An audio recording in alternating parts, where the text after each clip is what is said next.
네, 김유정 아나운서 수고하셨습니다. 특징 뉴들을 두 전문가들은 어떻게 생각하는지 알아보도록 하겠습니다. 도움 말씀에 AJ인베스트먼트 이재규 대표와 영앤리서치 최진욱 본부장 나오셨습니다. 안녕하십니까? 안녕하세요. 반갑습니다. 네, 반갑습니다. 참 시장 낙폭도 크지만요. 거래대금도 굉장히 적습니다. 지금 2022년 하락장에서 나오던 거래대금이 최근 우리 시장에서 나오고 있고요. 코스닥도 지지선을 이탈하고 있습니다. 시장 진단부터 좀 해봐야 될 것 같은데요.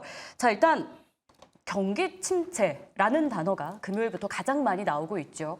하락을 위한 빌미를 삼은 건지 아니면 이걸 저희가 진짜 우려해야 되는 건지 교수님을 통해서 거시경제도 체크를 좀 해보고 싶어요. 주말에도 고용 관련한 지표가 나오지 않았습니까? 이거 어떻게 해석해야 됩니까? 네, 아시는 것처럼 미국 경제는 GDP에서 소비가 차지하는 게 한 67%입니다. 즉 3분의 1을 차지하기 때문에 소비가 좋다면 그 어떤 경제 지표가 안 좋게 나와도 다 그냥 무마하면서 미국 경제 괜찮아 라고 할 수 있는데 지난주 금요일 밤이죠. 금요일 밤에 나왔던 미국의 고용 지표가 7월 달 수치입니다. 이게 굉장히 중요한데 7월 달은 바야흐로 미국의 고용 성수기입니다. 7월 달부터는 미국 고용이 매우 좋게 나오는데 즉 눈높이가 높아져 있던 상황이라는 것이죠. 근데 아시는 것처럼 실업률이 4.3%를 나오면서 미국의 장기 실업률이 한 4.2%에서 3% 수준입니다. 즉 장기간 적정한 실업률까지 이미 도달했다는 것은 결국 시간이 지나면 미국의 소비 경제가 상당 부분 악화될 것이다라는 우려감이 매우 높아진 상황이고요. 거기에 엎친 데 덮친 격으로 미국은 매우 유가가 중요한 경제 구조인데 중동발 리스크, 즉 24시간 안에 전쟁이 날 것 같다라는 우려감도 더해지면서 소비도 안 좋고 유가도 상승한다. 그렇다면 실질 구매력이 훨씬 더 둔화되겠죠. 이러한 우려감들이 매우 높아졌던 지난주 금요일 날 경제 지표다라고 할 수 있겠습니다. 하나만 더 봐주세요. 유동성. 유동성이요? 이 유동성이 시장의 발목을 또 잡고 있다라는 분석이죠. 미국에서 계속 돈을 발행하면서 유동성을 풀었는데 이 자금이 주식시장으로 들어오지 않았다라는 겁니다. 어떻게 해석해야 됩니까? 네, 오늘 두 전문가들하고도 많이 유동성에 대해서 얘기를 많이 할 텐데 금리가 낮춰지고 있다. 특히 중국은 이미 기준금리까지 상당 부분 낮춰진 상황이고 미국도 시장금리는 금리 인하를 전부 다 반영하고 있죠. 자, 이렇게 시중에 유동성이 풀리는데 도무지 주식시장에서는 그 유동성의 효과가 나타나지 않고 있다. 원인이 무엇일까라고 하나하나 고집어보면 첫 번째, 가계들이 빚이 많아졌다는 거. 즉, 부채를 갚을 수 있을 능력이 상당 부분 제한적이었다는 것이 유동성이, 즉 돈이 늘어났지만 이것을 주식 투자하기보다는 오히려 빚을 상환하는 데 갖고 있다는 게 첫 번째 우려감이고 두 번째, 자, 유동성이 풀렸는데 이 유동성이 금융시장에 들어가기보다는 이 비금융시장이, 즉 주택시장이 상당 부분 묶여 있다는 것입니다. 이 두 가지 큰 얼개가 풀려지지 않고서는 금리 인하에 대한 기대에도 불구하고 유동성 효과가 우리 주식시장에 고스란히 나타날 수 있을지에 대해서는 상당 부분 우려 섞인 상황입니다. 어쨌든 우려감이 시장 안에 있는 모습이고요. 지수가 이걸 고스란히 반영하고 있습니다. 지금 상승하고 있는 종목 찾기가 정말 어려운 100여 개 밑에 종목들만 빨간불을 켜고 있는데요. 자, 금요일 충격이 이어지고 있습니다. 최진욱 본부장님, 오늘 가장 큰 하락의 이유를 찾아볼까요?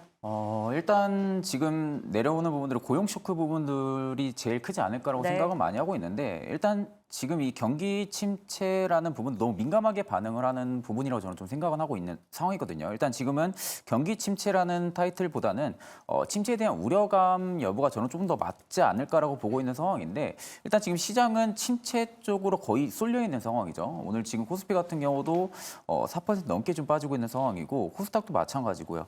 근데 다만 이제 수급적인 면을 놓고 보면은 외국인들이 지금 코스피 쪽에서 지금 7,000원 넘게 좀 매도를 보여주고 있는 상황인데 일단 수급적인 면이 그렇게 코스피나 코스닥을 하락으로 주도를 시킬 만한 그런 수급은 아니라고 생각은 하고 있거든요. 그러니까 과도하게 지금은 수급적인 면이 매도세로 빠져나오는 부분들은 아니라고 보여지는데 생각보다 지금 지수의 밀림 자체가 굉장히 좀 크게 나오는 부분들이 일단 좀 중요하지 않을까라고 보고 있는 상황이고 오늘 거의 뭐 양시장 뭐가 오르는 게 거의 없을 정도로 지금 많이 빠지고 있는 상황입니다. 그럼 이제 여기서 이제 중요한 부분들이 일단 이제 삼성전자의 턴이 언제 나오는지 여부가 가장 좀 중요하지 않을까라고 보고 있는 상황이거든요.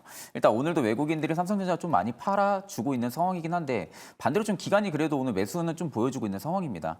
그러니까 이런 공방 자체 여부만 놓고 보면은 일단 지금 갭 하락이 좀 크게 나온 상황이다 보니까 보통 이제 이런 갭을 메꾸려는 움직임도 분명히 나오기도 하거든요. 그럼 위쪽에 지금 갭이 좀 많이 떠 있는 상황에서 삼성전자가 오늘 장 초반부터 많이 밀렸던 부분들이 다시금 이제 갭을 메꾸려는 움직임도 나와줄 가능성은 높다고 보고 있는 상황인데 일단 이제 코스피가 지금 지켜줘야 되는 선을 자체로 일단은 붕괴를 한 상황이다 보니까 저는 지금 상황에서 과연 이게 너무 우려감을 과하게 지금 표시하고 있는 부분들이 아닌가. 그러면 결국 우려감도 과도하다고 하게 되면은 그 반등 되돌림 역시도 저는 좀 빠르게 나올 가능성도 높다고 봅니다. 그렇기 때문에 지금 상황에서 너무 이제 시장이 많이 빠진다고 해가지고 가지고 있는 포트 종목들을 전부 다 손절을 치고 나가는 부분들보다는 일단 저는 조금 기다려야 되는 부분들이 맞다고 봐요. 일단 너무 시장에 과도하게 빠지는 부분들에는 오히려 반등도 좀 강하게 나와줄 가능성도 높다고 보고 있는 상황이다 보니까 아직은 그래도 보수적인 관점 좀 유지하면서 시장을 일단은 천천히 좀 바라보는 그런 자세가 필요하지 않을까 그렇게 보고 있습니다. 네, 최진욱 본부장의 말씀을 쭉 보니까 코스피의 박스권 하단인 이 지지선을 이탈한 부분들 조금은 과한 부분도 있다라는 말씀을 주셨는데 자 반등의 기회를 하나하나씩 찾아보도록 하죠. 자 이재규 대표님, 미국 외신의 소식통에 의하면 24시간 안에 중동발 전쟁이 나타날 가능성이 매우 높아졌다라고 합니다. 자, 전쟁이 나면요. 그러니까 이제 우리 주식시장의 불확실성을 하나하나 좀 곱씹어보면 경기 침체, 이것은 가능성이 있다. 하지만 나오는 경제 지표를 놓고 보면 이견이 좀 분분한 상황. 불확실성은 이전에 비해서는, 지난주에 비해서는 한 절반 정도는 반감됐다고 보고 그렇다면 중동발 리스크가 이제 전쟁이 곧 코앞에 나타났는데 네. 이것도 전쟁에 나타나지 않으면 좋겠지만 발발한다면 네. 역시 불확실성이 또 절반 정도는 경감되는 거 아닐까요? 어떻게 좀 봐야 될까요? 일단 만든 것 같습니다. 그러니까 이제 전쟁에 대한 리스크, 이제 불확실성이죠. 어떻게 보면 불확실성이 시장의 많은 매크로적인 변수에 추가적인 악재로 작용을 하고 있는 상황인데 만약에 이제 전쟁이 시작이 된다라고 한다면 일시적으로는 이제 불확실성 해소로 우리가 판단할 수도 있지 않을까라고 생각을 하고 있습니다.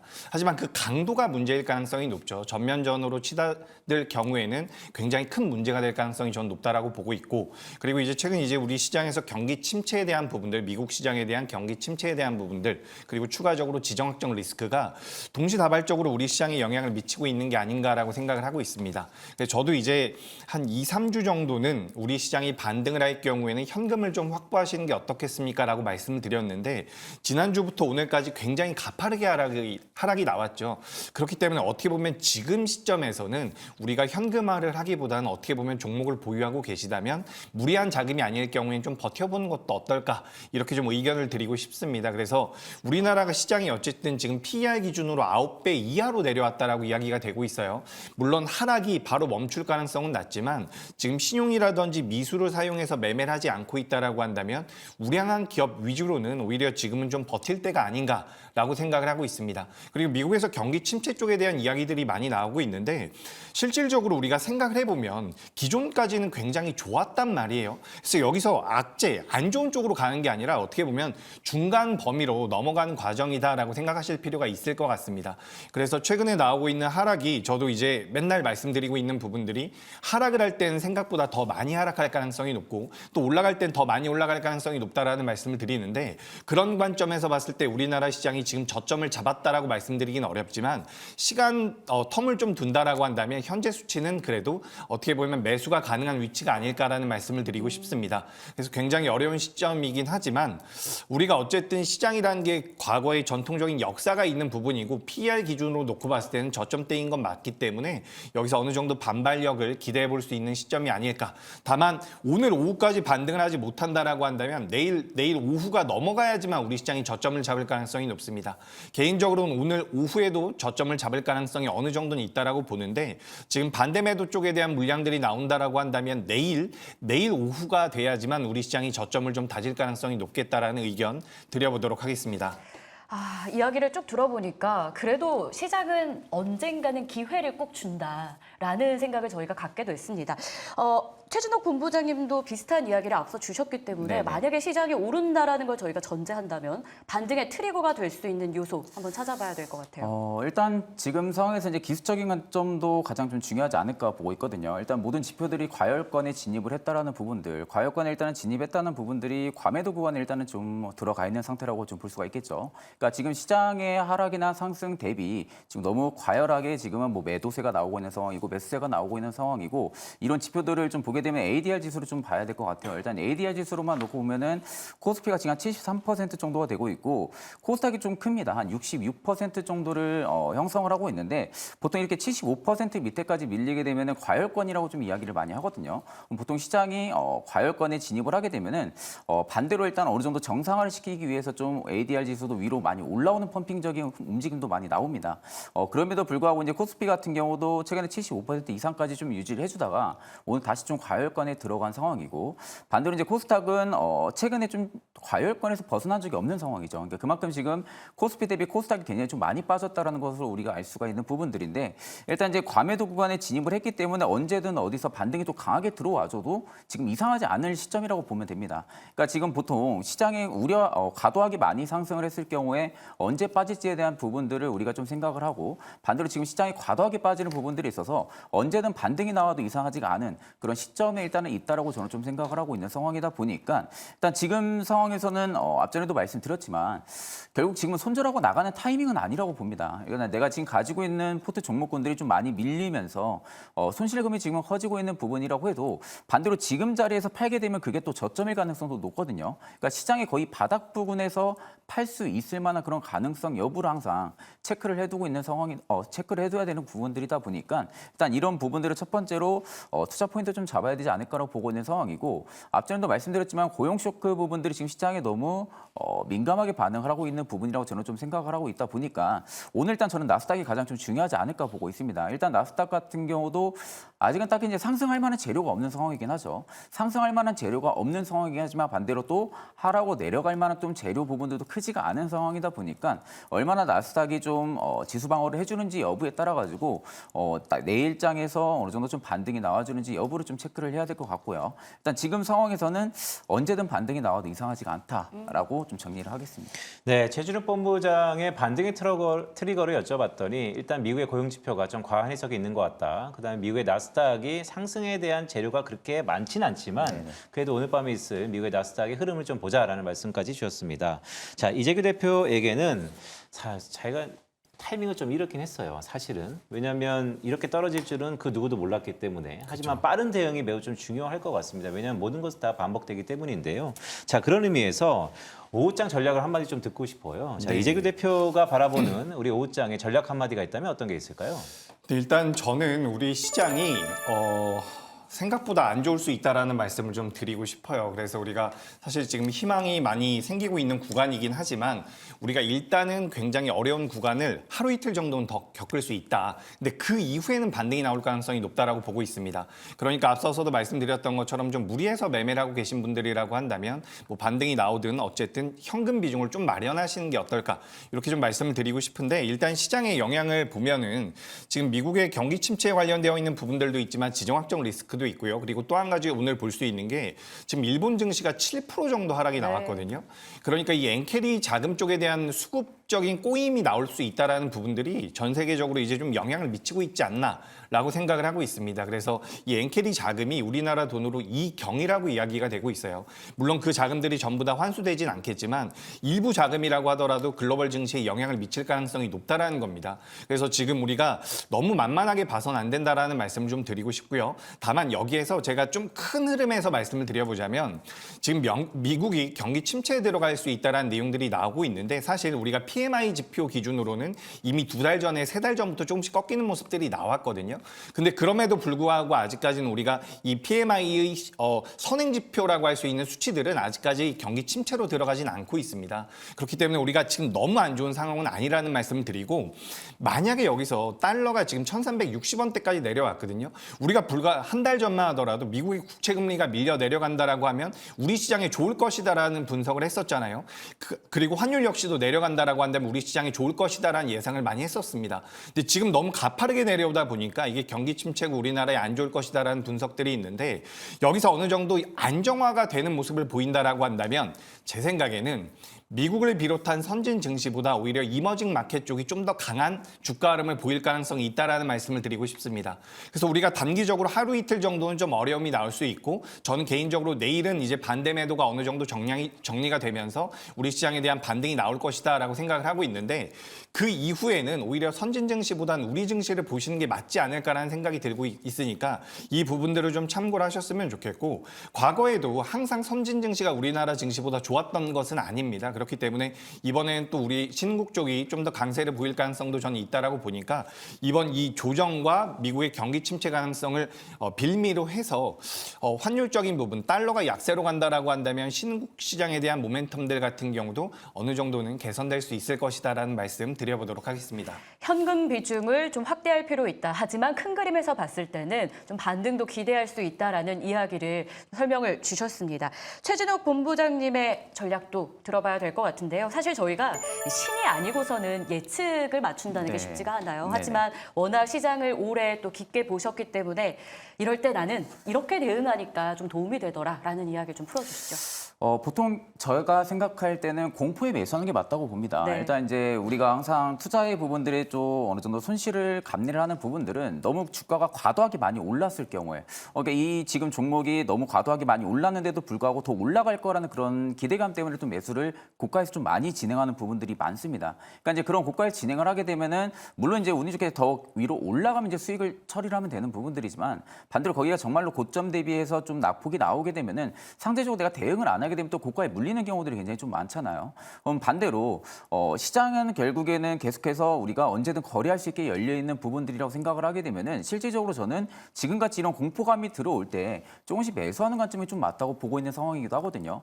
보통 이제 지수가 이렇게까지 낙폭을 많이 보여주는 부분들이 있어서 결국 지수를 다시 끌어올리기 위해서는 상반기 때 주도했던 섹터들이 다시 올라서야 된다고 저는 좀 생각을 합니다. 그러니까 지금의 어느 정도 반도체도 많이 밀려 있는 상황에서 상반기에 주도주들이 좀 많이 밀려 있는데 이 수급들이 다른 곳으로 이동을 해줘가지고 어떻게 보면 지수를 계속해서 견인해서 위로 올린다라고 하는 부분들은 좀 저는 역부족일 가능성이 높다고 보거든요. 그만큼 반도체 쪽에 대한 호황기가 상반기 때 굉장히 컸던 부분들. 그러면 이렇게 과도하게 주가가 좀 많이 빠져 있는 부분들이 있어서는 누구나 다 이제 관심을 가질 수밖에 없다고 생각을 합니다.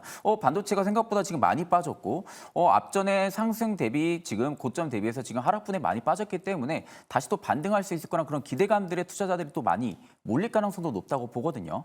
그러면 결국 그런 종목들의 많은 투자자들의 수급 쏠림이 일어나게 된다고 하게 되면 상대적으로 지금은 반도체가 될 가능성이 저는 좀 높다고 보고 있는 상황이고 일단 반도체 HBM 쪽 같은 경우는 상반기 때 실적에서 이제 확인을 했던 부분들이잖아요. 결국에 이제 성장성에 대한 부분들을 우리가 눈으로 확인한 부분들이기 때문에 앞으로 이 AI에 대한 시장이 성장한다는 부분들이 지금 상황에서 어떻게 보면은 많이 올랐기 때문에 이제는 재료 소멸로 봐야 된다라고 보기보다는 앞으로 계속해서 고성장세의 여부들은 프리미엄이 부여가 될 가능성이 높기 때문에 저는 언제든 반도체는 다시 반등도 강하게 나와줄 가능성이 높다고 봅니다. 그렇기 때문에 저는 오히려 지금 공포감이 계속 들수록 매수 관점이 좀 맞지 않을까라고 보고 있는 상황입니다. 네, 최진욱 본부장의 과대 낙폭 주도주를 주목하면서 지금의 공포감을 사자라는 말씀까지 주셨는데 자, 전반적으로 보니까요. 글로벌 증시가 탈아시아입니다. 니케이는 아까 말씀 주셨던 것처럼 6% 이상이 하락하고 있고 대만의 각권 지수도 4% 이상, 그다음에 홍콩, 항생, 상해 전부 다 그러는데 자 이럴 때일수록 우리의 주도주였던 반도체를 좀 더 집중적으로 점검해야겠죠. 오늘 삼성전자와 SK하이닉스의 글쎄요 코릴레이션이 같지만 그 온도차 즉 베타는 좀 다른 것 같습니다. 먼저 이재규 네. 대표한테 좀 여쭐게요. 오늘의 하이닉스를 조금은 긍정적으로 봐야 되는 것인가? 아니면 삼성전자의 이런 지지부진함을 좀 더 부정적으로 봐야 되는가? 어떻게 좀 봐야 될까요? 일단 두 종목 다 오늘은 약세를 보이고 있어가지고 어떻게 딱 명확하게 말씀드리기가 어렵네요. 그런데 오늘만 놓고 본다면 지금 삼성전자가 SK하이닉스보다 조금 더 밀리고 있는데 사실 7월 고점 대비해서 지금 삼성전자는 15% 정도가 하락을 한 것이고요. SK하이닉스 같은 경우 지금 30%가 넘게 하락을 한 상황입니다. 그래서 사실 제가 이제 반도체 쪽에 대해서 우리 방송에서도 몇 차례 말씀드렸던 것처럼 지난주도 그렇고요. 지지난주도 그렇고 반등 나오면 현금 확보를 하시는 게 좋겠다라는 말씀을 많이 드렸거든요. 맞아요. 우리가 지금 반도체 쪽 같은 경우는 앞으로 나올 수 있는 실적적인 부분에 대해서 모두가 알고 있는 부분입니다. 그렇기 때문에 우리가 다음을 생각해 본다면 부족한 부분들이 좀 있다라는 거죠. 그리고 지금 가만 시장의 흐름을 살펴본다면 삼성전자를 비롯해서 SK하이닉스를 비롯해서 반도체 쪽 같은 경우 전반적으로 공매도가 늘어날 가능성이 있다라고 저는 생각을 하고 있어요. 제가 삼성전자나 SK하이닉스나 우리 시장에 대해서 불과 7월 초만 하더라도 긍정적인 말씀을 많이 드렸는데 여기서 어쨌든 시장이 한번 강하게 꺾이는 모습이 나오지 않았습니까? 근데 이럴 때에는 우리가 좀 대응을 할 필요가 있다라는 거죠. 그래서 저는 지금도 굉장히 특징적인 부분이 뭐냐면 지난주 금요일에도 우리나라 시장 많이 밀렸거든요.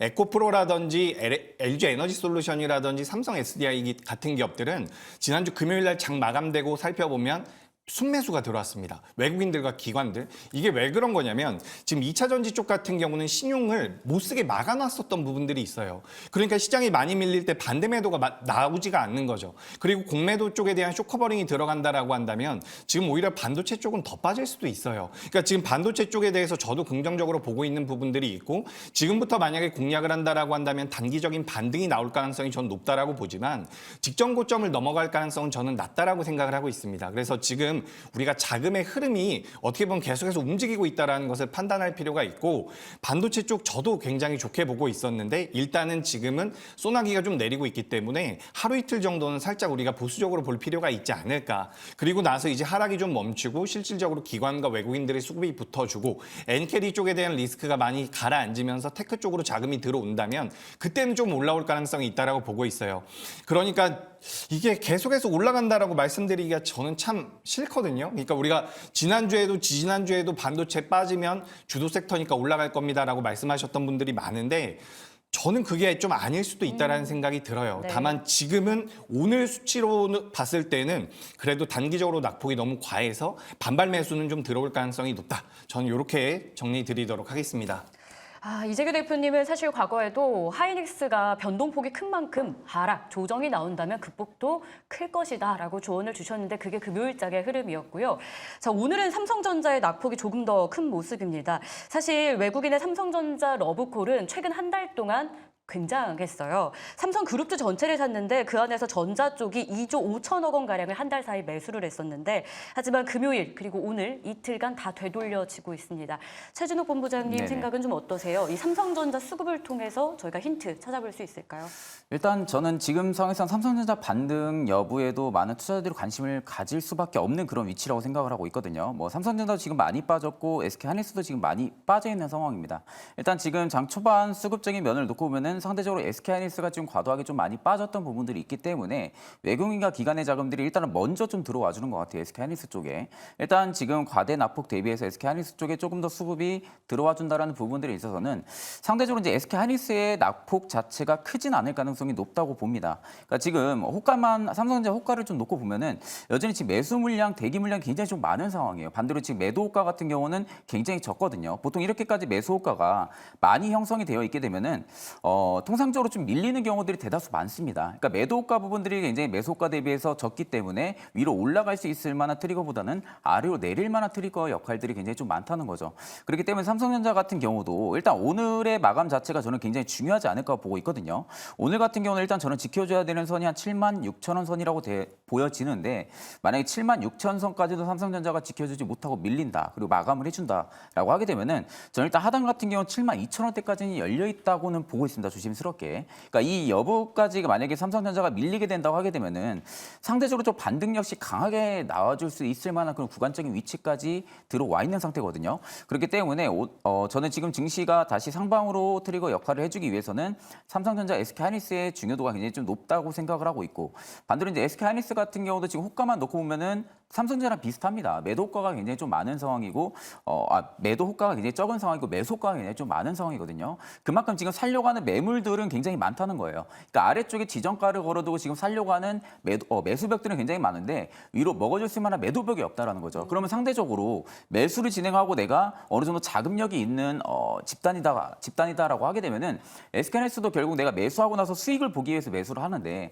매도가 부분들이 굉장히 적기 때문에 올릴 이유가 딱히 없는 거죠. 그러니까 지금 상대적으로 매도 호가가 계속해서 매수 호가를 잡아먹을 만한 그런 호가 랠리 움직임이 나와줘야 되는데 지금은 삼성전자나 SK하이닉스나 둘 다 반대로 움직이고 있는 상황이다 보니까 일단은 더 밀릴 가능성은 저는 높다고는 봅니다. 네. 네, 다만 지금 SK하이닉스 쪽 같은 경우가 외국인 기관에 지금 러브콜이 다시 들어와주고 있는 상황이다 보니까 삼성전자보다 어느 정도 납폭 부분들을 줄일 가능성은 높다고 보고 있는 상황이고 둘 다 굉장히 중요한 구간에 지금 위치를 해주고 있어요. 이 구간마저도 일단은 이탈을 해주고 마감을 하게 되면은 SK하이닉스 같은 경우도 한 14만 원대까지는 저는 좀 열려 있다고 보고 있는 상황이고 그러면 제가 전에 말씀드린 대로 공포감에 지금 매수를 해야 된다고 말씀을 드렸었잖아요. 그러니까 지금은 많이 빠졌기 때문에 전체 비중을 전부 다 해서 매수로 들어가는 게 아니라 조금씩 분할로 들어가는 거죠. 그러니까 지금은 내가 어느 정도의 가격적인 전략을 구상을 하고 세 번 내지 네 번 정도의 분할 매수 구간을 지금은 해야 되는 구간이라고 생각을 하고 있지.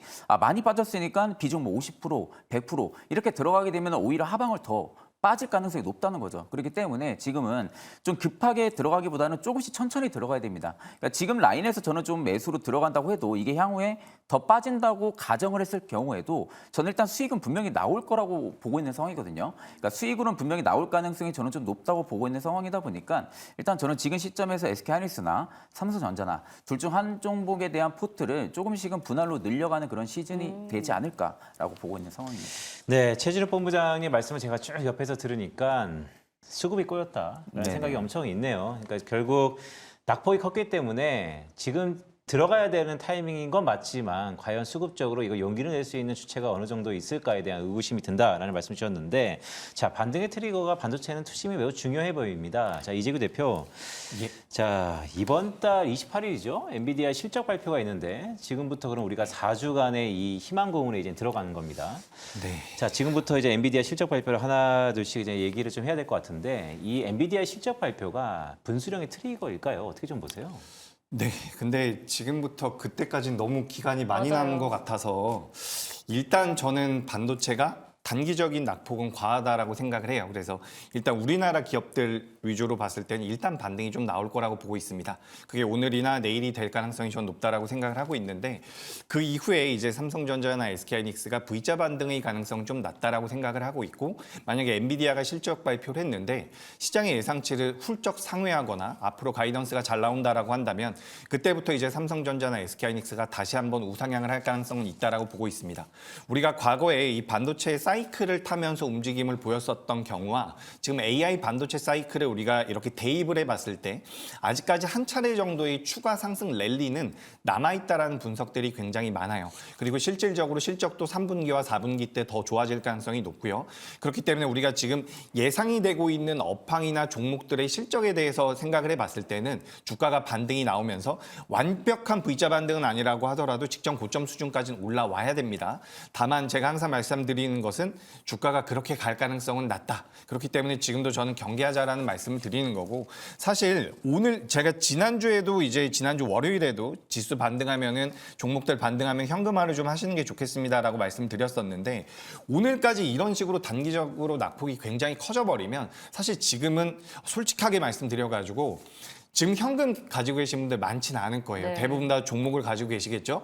그런 분들 입장에서는 사실 매도하기는 좀 늦었죠. 늦었기 때문에 여기서 이제 내가 보유하고 있는 종목이 우량한 기업이고 그래도 앞으로 성장성이 있고 매출과 영업이익이 나오는 이 기업이라고 한다면 전 단기적으로는 그래도 좀 보유를 해보시는 게 맞지 않을까. 삼성전자와 SK하이닉스도 보유를 조금 하셨다가 반발 매수가 들어와서 주가가 올라오면 거기서는 일부라도 뭐 10% 정도라도 현금을 좀 확보하시고 그 다음 흐름을 좀 보시는 게 어떨까라고 저는 생각을 하고 있습니다. 그래서 엔비디아가 추후에 실적을 잘 내놓는다라고 한다면 우리나라 기업들이 상승할 수 있는 그런 모멘텀이 될 수가 있겠지만 현재 상황에선 좀 먼 얘기이기 때문에 일단 단기적으로는 이제 내일이나 오늘 오후나 우리나라 종목군들 같은 경우도 뭐 기술적 반등은 나올 수 있겠다라는 의견 드려보도록 하겠습니다.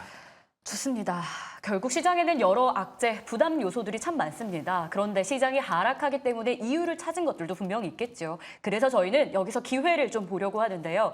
이렇게 조정받을 때 저희가 선제적으로 대응할 수 있는 섹터에는 어떤 것들이 있을까요? 최진욱 본부장의 의견부터 저희가 받아봤는데요. 본부장님, 있습니까? 근데 그런 섹터가 저희가 사실 지난주에 급락 전에 선제적 대응을 했다면 부담이 굉장히 적을 시청자분들도 있을 거예요. 네네네. 근데 이게 선제적이라는 게 참 어렵잖아요. 네네. 일단 지금 상황만 딱 놓고 보면은 네. 반등이 가장 또 빠르게 나와줄 수 있는 게 결국 반도체가 될 수밖에 없다고 저는 생각은 해요. 반도체, 왜냐하면 네. 일단 시장이 상반기 때도 계속해서 주목을 했던 것도 이 반도체 포커싱 쪽이 많이 맞춰져 있었고, 그러니까 반도체로 인해 가지고 전선 전력 인프라 쪽도 많이 움직였었고요. 그러니까 이런 부분들만 놓고 보면은 시장 대비 지금 과도하게 솔직히 빠진 건 맞습니다. 반도체 쪽이 굉장히 고점 대비 많이 빠졌던 부분들. 그러면 결국 제가 앞전에도 말씀드렸지만 매력적으로 느껴질 만한 자리까지 대부분 종목들이 많이 와 있다라는 거죠. 그럼 상대적으로 시장이 지금 상황에서 과도하게 빠진 부분들이 있어서 뭐 V자 반등까지는 아니겠지만 어느 정도 시장이 다시 회복을 해준다라고 하게 되면은 반도체가 가장 먼저 탄력적으로 움직일 가능성은 어쩔 수 없다고 저는 생각을 합니다. 그러면 결국 이제 반도체 쪽 같은 경우가 가장 먼저 좀 반등 기조에도 올라설 가능성이 높다고 보고 있는 상황이고, 그럼 반대로 이제 화장품 쪽도 마찬가지예요. 화장품도 상반기 때 굉장히 좀 좋았었습니다. 그러니까 어떻게 보면 이제는 비중국 중심적으로 기업들이 많은 포커싱이 맞춰져 있는 상황이다 보니까 중국의 영향을 이제 대비 화장품들이 많이 안 받고 있는 상황이죠. 특히 이제 K 뷰티라든지 뭐 K 팝으로 인해 가지고 퍼졌던 이 K 브랜드력 자체가 여전히 해외에서도 인기에 몰이를 하고 있는 상황이고, 화장품 수출 데이터도 계속해서 견조한 흐름들이 나와주고 있는 상황에서 오히려 주가가 지금은 프리미엄을 부여를 시키고 나서 멀티플이 많이 확장이 되어 있다고 해도 많이 빠진 부분들에 있어서 다시 한 번 더 밸류에 대한 재평가 의구심이 좀 들어갈 가능성이 높다고 보고 있는 상황이거든요. 그러니까 물론 이제 하반기 때 실적도 어느 정도 받쳐줘야겠죠. 다만 하반기 실적도 받쳐주긴 해야겠지만 일단 미국 쪽에서 주요 이벤트가 또 4분기 블랙 프라이데이까지도 일단 앞당겨 두고 있는 상황이고, 그러면 결국 이제 기존 고객사들 대비해서 발주에 대한 부분들은 더욱더 늘어날 가능성은 좀 높다라는 관점이 있기 때문에 일단 실적 부분들은 저는 그렇게 크게 의구심을 가지고 있는 상황은 아닙니다. 그러면 결국 주가가 계속해서 하방으로 밀릴 수만은 없다라고는 가정으로 보게 되면은 상반기 때 주도를 했던 섹터들이 오히려 지금의 시장이 전체적으로 빠졌다고 하게 되면은 반등 여시도 좀 강하게 해줄 가능성이 좀 높다라는 관점으로 볼 때는 저는 여전히 지금 반등 기조가 빠를 때는 반도체 화장품 쪽이 조금 더 빠르지 않을까 그렇게 보고 있는 상황입니다. 네, 최진욱 본부장의 반등이 기대되는 섹터는 낙폭이 과했던 반도체, 또한 실적이 담보되는 화장품을 꼽으셨는데, 자, 이재규 대표한테도 여쭐게요. 네. 자, 이럴 때일수록 참 꾸준하기 힘든 것 같습니다. 예. 자, 어느 섹터를 좀 봐야 될까요? 일단 반도체는 맞는 것 같습니다. 그러니까 제가 반도체에 대해서 오늘 좀 부정적인 말씀을 좀 드렸는데, 이게 무조건 안 좋다라는 의미가 아니라 우리가 어쨌든 시장에서 꺾여 있는 부분들은 우리가 그것을 인지해야 된다라는 부분이고, 지금부터 이제 반도체가 반등이 나온다라고 한다면 V자 반등으로 직전 고점까지 넘어갈 가능성은 저는 일단은 좀 낮다라고 생각을 하고 있습니다. 그래서 저는 이제 중장기적으로 보유한다라기보다는 단기 낙폭에 따른 반발 매수, 이런 관점으로 봤을 때는 그동안 우리 시장을 이끌어 왔었던 반도체 쪽을 좀 보시는 게 어떨까라고 말씀을 드리고 싶고요. 반도체 쪽에서는 그래도 저는 대형주들을 좀 보시는 게 맞다라고 생각을 하고 있습니다. 그리고 그동안 이제 상대적으로 강세를 계속해서 이어갔었던 조선주들 같은 경우도 오늘 낙폭이 굉장히 크게 나오고 있거든요. 근데 조선주들 같은 경우는 어쨌든 자금이 추가적으로 들어올 만큼이 그러니까 업종 자체의 규모가 반도체와 비교했을 때는 굉장히 적거든요. 그렇기 때문에 시장에 들어오고 있는 유동성 자체가 좀 제한적이라고 하더라도 조선 정도는 움직임을 다시 한번 우상향으로 만들어갈 수 있지 않을까라고 생각을 하고 있습니다. 그리고 그 다음으로는 지금 우리가 어쨌든 바이오 쪽도 계속해서 봐야 된다라고 생각을 하고 있어요. 시장에서 우리가 지금 금리 인하 쪽에 대한 관심도 뭐 50bp를 인하할 것이다라는 내용들까지 나오고 있는 상황인데, 이렇게 된다라고 한다면 결국에는 금리 인하로 가는 거거든요. 금리 인하기로 갔을 때 우리나라 시장에서 가장 좋은 시세를 보일 수 있는 것은 바이오 쪽이라고 보시면 좋을 것 같습니다. 그래서 바이오도 보시면 좋고요. 이제 좀 대형주를 나는 선호한다라고 한다면 저는 이게 우리가 밸류업 쪽에 대한 포커스만 맞추고 있는데, 지금 KB금융이나 신한지주 같은 기업들 같은 경우도 추후에는 자금이 들어올 가능성이 높다라고 보고 있어요. 만약에 금리 인하가 된다라고 한다면 배당 쪽에 대한 투자 자금이 은행주 쪽으로도 들어올 가능성이 저는 있다라고 생각을 하고 있거든요. 그렇기 때문에 지금 우리가 어쨌든 벌어진 일입니다. 지금 시장이 많이 밀려 있는 부분이고, 여기서 이제 단기적인 반등이 나온 이후에 우리나라 시장의 방향성이 만들어질 가능성이 높은데, 단기적인 반등은 나올 가능성이 저는 오늘 오후나 내일쯤에는 있을 거라고 생각을 하고 있어요. 그때쯤에 반등이 나왔을 때 현금을 어느 정도 확보해서 하반기 때, 그러니까 우리 주식 투자를 하시는 분들 같은 경우는 계속해서 다음을 생각해야 되거든요. 지금 우리가 벌어진 일에서 너무 어려운 구간이지만 여기서 이제 우리가 다음엔 어떤 섹터가 좀 강세를 보일 수 있을까? 저는 조선과 바이오, 그리고 좀 크거나 좀 안정적인 움직임을 보일 수 있는 것은 은행주도 좀 보시는 게 어떨까라는 의견 드리도록 하겠습니다. 네, 이렇게 해서 저희가 좀 어려운 시장 안에서도 대처해야 되는 이 길을 찾아봤습니다. 도움되셨길 바라면서 두 분간 여기서 인사 나누겠고요. 계속해서는 수급의 향방 어느 때보다 중요하죠. 어떤 종목을 담고 있는지 박세미 아나운서와 알아보시죠.